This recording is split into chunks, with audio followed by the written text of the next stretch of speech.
Good morning student. ये आपके third chapter का 11th क्लास का फोर्थ लेक्चर है। इसके पहले वाले लेक्चर में हम लोगों ने टेरिडोफाइटा, जिम्नोस्पर्म, अनावृत बीजी पौधों के बारे में पढ़ा था। आज हम आवृत बीजी पौधों के बारे में पढ़ेंगे। तो आवृत बीजी पौधे क्या होते हैं? ऐसे पौधे जिनमें जड़, तना तथा पत्ती पाए जाते हैं। और सबसे मुख्य बात कि इस प्रकार के पौधों में बीज, फल तथा पुष्प भी पाए जाते हैं, उन्हें हम आवृतबीजी पौधे कहते हैं। सबसे मुख्य बात क्या होती है कि इस यहाँ पर जितने भी पुष्प वाले पौधे हैं उन्हें आवृतबीजी पौधों के अंतर्गत रखा गया है। इनमें जनन के लिए क्या होते हैं? जनन अंग के रूप में इनमें पुष्प पाए जाते हैं। आवृतबीजी पौधों को दो भागों में बांटा गया है। एक है आपका एक बीजपत्री पौधे, दूसरा है आपका द्विबीजपत्री पौधे। आवृतबीजी पौधे एक बीजपत्री पौधे यानी जिनमें एक ही बीज पत्र हो, जैसे आपका गेहूं और मक्का, जिनको तोड़ने पर दो भाग ना होते हों बराबर से, वो आपका एक बीजपत्री। दूसरा आपका द्विबीजपत्री, जैसे जिनमें दो बीज पत्र होते हों उनको हम द्विबीजपत्री कहते हैं, जैसे आपका चना और मटर। तो आवृत बीज पौधे में आपके जो जनन अंग होते हैं वो पुष्प होते हैं। तो पुष्प के दो भाग होते हैं, एक आपका होता है नर भाग और दूसरा आपका होता है मादा। तो नर भाग के रूप में आपका स्त्री केसर होता है और मादा भाग के रूप में आपका स्त्री केसर होता है। नर भाग के रूप में आपका क्या होता है? पुंकेसर होता है। चलिए हम आपको चित्र दिखा देते हैं कि एक पुष्प की संरचना किस प्रकार होती है। चलिए देखिए, एक पुष्प आपका इस प्रकार होता है। पुष्प की संरचना, पुष्प में कौन कौन से भाग पाए जाते हैं? तो ये मान लीजिए आपके एक पुष्प की संरचना है। तो जो आपका ये वाला भाग दिख रहा है, जो आपका, आप एक गुड़हल का पौधा लीजिए तो गुड़हल में जो येलो येलो कलर के कई पार्ट्स लगे होते हैं वो आपका पुंकेसर होता है, और ऊपर जो रेड वाला पार्ट होता है वो आपका क्या होता है? स्त्री केसर होता है। तो ये आपके एक पुष्प की संरचना है। तो ये वाला भाग जो है आपका वो पुंकेसर है और ये वाला भाग क्या है? पूरा आपका स्त्री केसर है। स्त्री केसर के तीन भाग होते हैं, एक होता है आपका वर्तिकाग्र, दूसरा होता है वर्तिका, और यहाँ पर क्या होता है आपका? बीजांड। आपका जो जायांग होता है, यानी जो आपका पुमंग होता है, उसके दो भाग, यानी जो आपका नर भाग होता है उसके दो भाग होते हैं। एक आपका होता है तंतु, दूसरा आपका होता है परागकोश। ठीक है ना। इसके बारे में हम लोग 12th में डिटेल में पढ़ेंगे। तो आपको इतना याद रखना है केवल कि जो आवृतबीजी पौधे होते हैं उनका पुमंग और जायांग क्या होता है? लैंगिक जनन अंग होता है। उसमें भी दो अवस्थाएं पाई जाती है, जैसे आपने समय पढ़ा था, एक बीजाणुद्भिद अवस्था और दूसरी क्या होती है? युग्मकोद्भिद अवस्था। इसी प्रकार से आवृत बीजी पौधे का मुख्य पौधा बीजाणुद्भिद होता है। इसके बाद दूसरी अवस्था में क्या होता है? युग्मकोद्भिद हो जाता है। बीजाणुद्भिद मतलब बच्चों बीजाणु के निर्माण की प्रक्रिया में बीजाणुद्भिद का निर्माण होता है, और युग्मकों के निर्माण को हम क्या बोलते हैं? युग्मकोद्भिद कहते हैं। अब चलिए देखते हैं एक बार आवृत बीजी पौधों के बारे में फिर से क्या क्या होता है। तो इनमें जड़, तना तथा पत्ती पाए जाते हैं। बीज, फल और पुष्प भी पाए जाते हैं। एंजियोस्पर्म में एक बीजपत्री तथा द्विबीजपत्री का समावेश होता है। एक बीजपत्री यानी जिनमें एक बीजपत्र हो, द्विबीजपत्री यानी जिनमें द्विबीजपत्र हो। एंजियोस्पर्म में भ्रूणपोष, विकासशील भ्रूण को पोषण। भ्रूणपोष का काम क्या होता है? जो पौधों में भ्रूण बनता है उनको क्या करना? पोषण प्रदान करना, इसीलिए इसका नाम है भ्रूणपोष, भ्रूण को पोषण प्रदान करने वाला। पुष्प में नर लैंगिक अंग के रूप में पुंकेसर होता है। प्रत्येक पुंकेसर में एक पतला तंतु होता है। ये आपका एक पुंकेसर की संरचना है।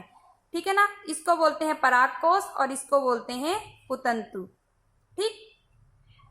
प्रत्येक पुंकेसर में एक पतला तंतु और इसकी चोटी पर क्या होते हैं? परागकोश होते हैं। इसके अंदर क्या होती है? कई सारी पराग मात्र कोशिकाएं क्या होती हैं? भरी होती हैं, जो कोशिका में अर्धसूत्री विभाजित होकर 4 अगुणित गुरु बीजाणु बनाती हैं। इनमें बच्चों, एक आपका होता है इसी में स्त्री केसर। स्त्री केसर में आपका क्या क्या होता है?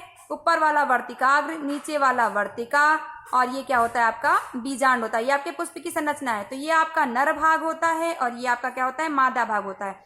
अब निषेचन की प्रक्रिया इसमें कैसे होती देख लेते हैं।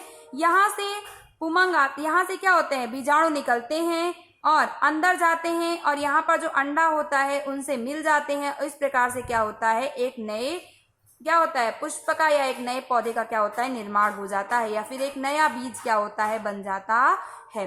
ठीक है ना। इस प्रकार से नर और मादा क्या होते हैं? आपस में जाते हैं, यानी इसका इस ये यहाँ से क्या होता है, लघु बीजाणु निकलता है और यहाँ से क्या होता है, गुरु बीजाणु निकलता है और आपस में निषेचन की क्या होती है, प्रक्रिया हो जाती है।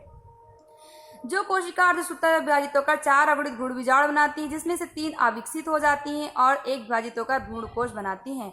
प्रत्येक भ्रूण कोश में 3 कोशिकीय अंड समुच्चय और 1 अंड समुच्चय में 2 सहायक कोशिकाएं, 3 प्रतिविषांत कोशिकाएं एवं ध्रुवीय कोशिकाओं का समावेश होता है। बच्चों देखो, जो आपकी मादा कोशिका होती है, मादा कोशिका की व्यवस्था इस प्रकार होती है कि उनमें जो उसके अंदर जो बीजांड होता है, यानी जो ये वाला भाग है, उसमें क्या होता है कि ऊपर की ओर क्या होती हैं, 3 प्रतिविषांत कोशिकाएं होती हैं।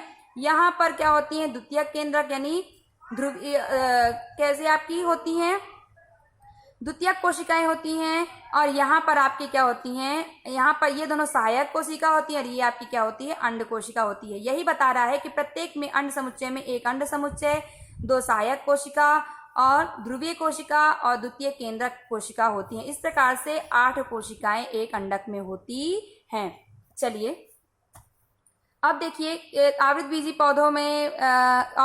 पौधों में जो सबसे बड़ा पौधा होता है वो आपका क्या होता है, यूकेलिप्टिस होता है और सबसे छोटा पौधा आपका क्या होता है, वुल्फिया होता है। अब देखिए निषेचन की प्रक्रिया किस प्रकार से होती है कि ये मान लीजिए आपका एक पुष्प है, तो ठीक है ना, पुष्प में उसमें ये अंडाशय यानी ये आपका क्या हो गया, मादा, और ये वाला आपका क्या हो गया, ये आपका मादा भाग हो गया, ये आपका क्या हो गया, नर भाग हो गया। ठीक, मादा भाग से गुरु बीजाणु का निर्माण हुआ और नर भाग से क्या हो गया, लघु बीजाणु का निर्माण हो गया। लघु बीजाणु यानी नर युग्मक और ये आपका मादा।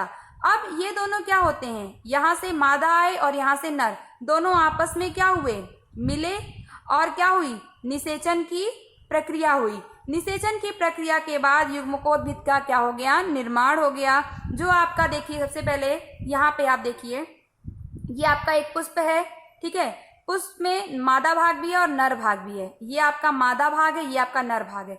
नर भाग से ये आपका तंतु है, ये आपका परागकोश है। परागकोश से परागकण निकल गए लघु बीजाणु धानी में। ये लघु बीजाणु धानी में कई सारे लघु बीजाणु का क्या हो गया, निर्माण हो गया। लघु बीजाणु ये इसमें क्या, ये लघु बीजाणु, इसमें क्या अंदर परागकण है। अब परागकण क्या हो गए, नर युग्मक में, यानी ये परागकण आपका नर युग्मक है। अब यहाँ पर देखिए ये आपका अंडाशय है, ठीक है ना, अंडाशय से गुरु बीजाणु का निर्माण हुआ, गुरु बीजाणु से अंड कोशिका का निर्माण हुआ।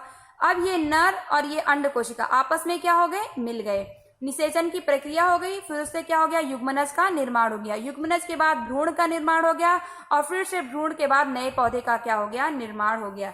ये आपके एंजियोस्पर्म का क्या है, जीवन चक्र है। फिर से आप लोग देख लीजिए कि ये आपका पुष्प है, ये नर है, ये मादा है। नर से लघु बीजाणु का निर्माण, इससे गुरु बीजाणु का निर्माण, ठीक है ना, दोनों आपस में मिले, अंड कोशिका और नर युग्मक। निषेचन हुआ, निषेचन के बाद भ्रूण का निर्माण हुआ, भ्रूण से नए पौधे का निर्माण हो गया। ये है आपका एंजियोस्पर्म का जीवन चक्र।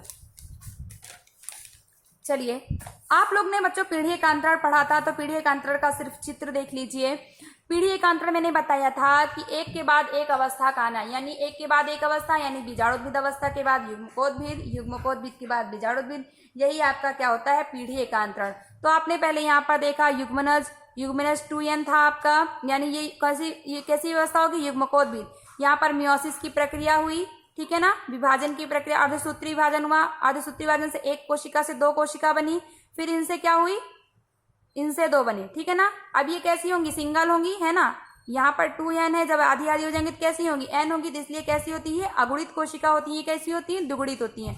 फिर युग्मक जनन हुआ, फिर से ये प्रक्रिया क्या हुई, चलती रही। ये आपका A है, यानी यहाँ पर केवल युग्मकोद्भिद अवस्था बताई गई। अब देखिए यहाँ पर द्विगुणित अवस्था बीजाणुद्भिद की बताई गई है। पहले यहाँ पर किसकी, युग्मकोद्भिद की 2n बताई गई, यहाँ पर कैसी अवस्था बताई गई है, बीजाणुद्भिद। यानी यहाँ पर क्या हो रहा है, बीजाणुओं के निर्माण की प्रक्रिया। बीजाणु के निर्माण की प्रक्रिया हुई, बीजाणु बने, ठीक है ना, उसमें से एक नर एक मादा कोई भी बना, ठीक है ना, युग्मक जनन हुआ, ठीक है ना। अब ये कैसी अवस्था होगी, यहाँ पर n वाली अवस्था हो जाएगी। ये क्या है, 2n, जब यहाँ पर आधा होगा तो ये आपका क्या हो जाएगा, n। नेक्स्ट है आपका बीजाणुद्भिद अवस्था और युग्मकोद्भिद दोनों है। ये इसमें क्या बताएगी कि युग्मनज की अवस्था, ये आपका क्या है, बीजाणुद्भिद, ये आपका युग्मनज और बीजाणुद्भिद अवस्था और आपकी युग्मकोद्भिद अवस्था। बीजाणुद्भिद अवस्था में देख रहे हैं युग्मनज से बीजाणु का निर्माण, बीजाणु से फिर युग्मक का निर्माण, ठीक है ना। फिर यहाँ पर 2n है, फिर ये 2n nn हुए, युग्मक बना, युग्मक से युग्मक जनन हुआ, फिर 2n, फिर यानी ये आपका पीढ़ी एकांतरण चलता जाता है। चलिए एक बार पढ़ लेते हैं इसके बारे में। द्विगुणित बीजाणुद्भिद प्रणाली मुक्त प्रकाश संश्लेषित संवहनी पादप काय होता है। यह बहुकोशिक मृतजीवी स्वपोषी युक्त लेकिन अल्पायु अगुणित युग्मकोद्भिद से पीढ़ी एकांतरण करता है। बीजाणुद्भिद यानी स्पोरोफिटिक संतति में केवल एक कोशिका वाला युग्मनज होता है, उसमें कोई मुक्त जीवी स्पोरोफाइट नहीं होता है। अगुणित बीजाणु में मायोटिक विभाजन द्वारा युग्मकोद्भिद बनते हैं। ऐसे पौधों में प्रभावी प्रकाश संश्लेषी अवस्था मुक्त जीवी युग्मकोद्भिद होते हैं। इस प्रकार के जीवन चक्र को अगुणित कहते हैं। जैसे शैवाल, वॉलवॉक्स, स्पाइरोगरा, क्लेमाइडोमोनास की कुछ स्पीसीज में इस प्रकार का पैटर्न देखने को मिलता है। यानी इसमें सिर्फ आपको पीढ़ी एकांतरण बताया गया है। एक प्रभावी मुक्त प्रकाश संश्लेषित थैलाभास अथवा सीधी अवस्था अगुणित युग्मकोद्भिद में होती है। युग्मनज से मियोसिस विभाजन होता है, जिससे कि इसके अंतर्गत युग्मकोद्भिद बनने की क्या होती है, प्रक्रिया हो जाती है। पादप में अगुणित तथा द्विगुणित कोशिकाओं में माइटोसिस द्वारा विभेदित होती है। इसके कारण इनमें विभिन्न काय अगुणित कारण द्विगुणित बनते हैं। निषेचन के बाद युग्मनज भी माइटोसिस द्वारा विभक्त हो जाता है। यानी कहने का क्या मतलब है कि जो पीढ़ी एकांतरण है आपका, वो एक के बाद एक आता है। किसी में युग्मनज की 2n अवस्था होती है, तो किसी में बीजाणुद्भिद की 2n अवस्था होती है। जिसमें युग्मनज 2n होगा उसमें बीजाणुद्भिद कैसा होगा, n होगा, और जिसमें बीजाणुद्भिद 2n होगा उसमें युग्मनज कैसा होगा, n होगा। यानी एक के बाद एक अवस्था, यानी युग्मकोद्भिद के बाद बीजाणुद्भिद अवस्था का आना ही पीढ़ी एकांतरण कहलाता है। बच्चों ये आपका चैप्टर यहाँ पर क्लोज होता है। Thank you. अगले वाले वीडियो में हम चैप्टर 2 के बारे में पढ़ेंगे।